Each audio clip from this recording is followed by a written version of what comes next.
কুসুমের এক হুঙ্কারে কেঁপে উঠল পুরো গাঙ্গুলি বাড়ি। দেবলীনা চড় মারতে গিয়েছিল, কিন্তু কুসুম সেই হাত ধরে যা করল তা দেখে ভয়ে শিপিয়ে গেল সবাই। এতদিন যে কুসুমকে সবাই কাজের মেয়ে ভেবে অপমান করেছে, আজ তার আসল রূপ দেখে সবার চোখ কপালে।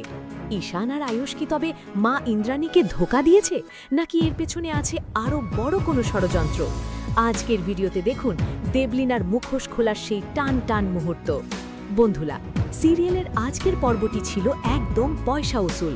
শুরুতেই আমরা দেখি দেবলীনার ঔদ্ধত্য।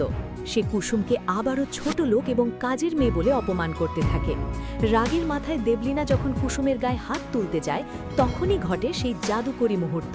কুসুম বাঘিনীর মতো দেবলীনার হাত ধরে ফেলে এবং স্পষ্ট জানিয়ে দেয়, আমার গায়ে হাত তোলার সাহস দেখিও না, হাত ভেঙে দেব।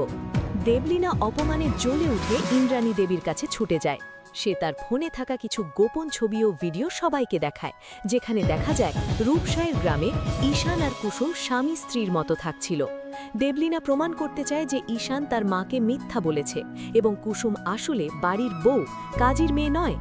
ইন্দ্রাণী দেবী যখন এই সত্য জেনে ভেঙে পড়েন, ঠিক তখনই ঈশান আর আয়ুষ আসল সত্যতা সামনে আনে। তারা জানায় দেবলীনার মতো একজন লোভী মেয়ে, যে কিনা ঈশানকে ভালোবাসে না বরং তার স্টেটাস ভালোবাসে, তাকে বাড়ি থেকে তাড়াতেই এই নাটক করা হয়েছে। কুসুম এতদিন সব অপমান সহ্য করেছে শুধুমাত্র পরিবারকে দেবলীনার হাত থেকে বাঁচাতে। শেষমেশ দেবলীনা তার নিজের চালেই নিজেই ফেঁসে যায়। দেবলীনা এত সহজে হার মানবে না। অপমানিত হয়ে হয়তো এবার পুলিশের ভয় দেখাবে বা গাঙ্গুলি পরিবারের ব্যবসায় ক্ষতি করার চেষ্টা করবে।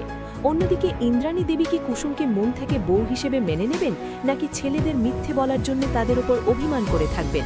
আগামী পর্বে কুসুমের আসল গৃহপ্রবেশ হবে কিনা সেটাই দেখার বিষয়। দেবলীনার কি এখনই এই বাড়ি থেকে চির বিদায় নেওয়া উচিত? নিচে কমেন্ট করে আপনাদের মতামত অবশ্যই জানান।